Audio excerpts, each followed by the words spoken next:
Now let's talk about all the assets. Okay, this is a 30-year or 20-year return on asset classes compiled by J.P. Morgan. On the far right, you see commodities. They're awful. Commodities are silver, gold, natural gas, especially oil, soybeans, lumber, pork bellies. Why are commodities awful? Because humans are really good at creating more of them, and they will drive the price down using technology, ingenuity, and capital. Commodities lose you money. Cash, also pretty awful. Now, you see the inflation rate that the largest bank in the United States marks? They mark it at 2%. That's what the government tells you their inflation rate target is, 2%. That's their consumer inflation rate. That's fake, right?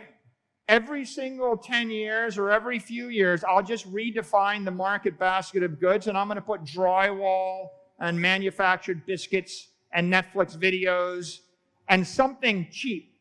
You can be sure I take the expensive stuff and I move it out of the consumer basket, and I take cheap stuff and I put it in the consumer basket. And you're moving toward a world where you'll live in a 300 square foot apartment constructed of drywall, sitting on a cheap, rickety plastic chair with a set of goggles on while you imagine yourself in a beautiful universe with a bunch of digital stuff. And you'll get digital healthcare, and you'll get digital entertainment, and you'll have digital friends, and you'll take digital trips to digital vacation destinations in your digital jet. And everything will be good. That's the problem with the CPI. Now, look at the S&P index, right? You feel like you're a genius if you're getting 7.5% against that. But what if I told you the real inflation rate of the US dollar over 100 years is about 7.5 to 8%? That's the actual inflation. Now you see the average investor is getting 2.9% when they're smart. Commodities are less. The S&P is underperforming the inflation rate. Look in the far left. What's your best chance? It's called a REIT, Real Estate Investment Trust. If you have a property company and you buy the scarce desirable real estate in the middle of London or New York, and if you can generate a yield on it, and if you're really good at it, you might be able to just barely keep your head above water.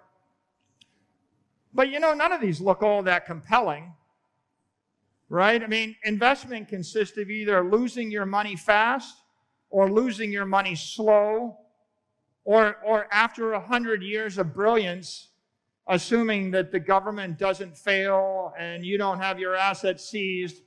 And I didn't include taxes. As long as you don't die, you don't have any capital gains, and you don't have any inheritance tax, you might barely just keep what you had 100 years ago in this world.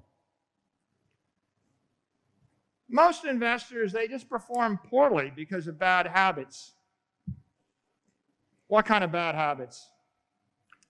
This is a 30-year chart of returns on the S&P index.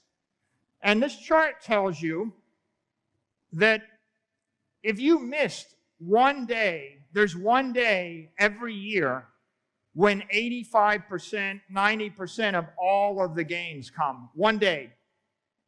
And there are 36 hours a year when all investment return takes place. So in 365 days, nothing happens 99.5% of the time. This is why we have the laser eyes. This is why we say hodl. And I have said before, trading Bitcoin is a sign of lesser intellect.